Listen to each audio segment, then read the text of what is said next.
Giunta di governo e presidenza dell'ARS. Sono questi i nodi da sciogliere da Rosario Crocetta, appena rientrato dalla 2 giorni lampedusana. Per quanto riguarda la giunta assessoriale, l'ex sindaco di Gela intende riservare un contingente tecnico. Il nuovo assessore alla cultura sarà Franco Battiato. L'ufficialità è arrivata nel corso di una conferenza stampa tenutasi a Catania, alla presenza di Crocetta e dello stesso cantautore di Milo. Ho detto a Franco che dobbiamo spenderci di più e rinnovare l'amore per la nostra terra, afferma Crocetta.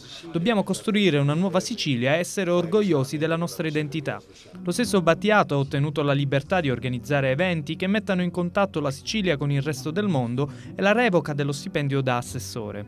Gli altri nomi che circolano con insistenza sono quelli del procuratore di Torino Giancarlo Caselli, dell'avvocato Alfredo Galasso e di Mariella Fedele, moglie del procuratore nazionale antimafia Piero Grasso.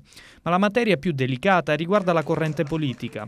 Nessun incontro ufficiale finora, solo qualche scambio informale. Giuseppe Lupo, segretario regionale del PD, potrebbe incontrare domani il coordinatore regionale dell'UDC Giampiero D'Alia.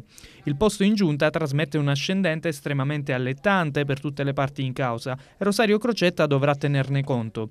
Il rischio di minare gli equilibri interni alla coalizione è alto e per un indirizzo che non ha ancora maggioranza la scelta diviene doppiamente delicata. I democratici in corsa sembrano essere essenzialmente Antonello Cracolici, Beppe Lumia, Franco Rinaldi e Luigi Cocilovo. Pino Apprendi e Manlio Mele potrebbero essere gli outsider. I centristi invece caldeggiano Lino Leanza, Giovanni Ardizzone e Andrea Piraino. Anche PSI e API battono i pugni sul tavolo, forti della rilevanza che è a questo punto intrinseca nel consenso di ogni singolo deputato.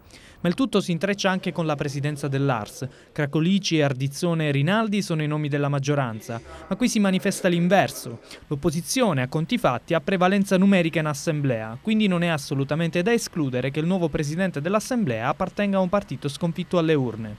Intanto Giampiero D'Alia ha avanzato due proposte, una a Giancarlo Cancelleri, portavoce del 5 Stelle, che ha rifiutato, e un'altra a Nello Musumeci, che invece non si è espresso.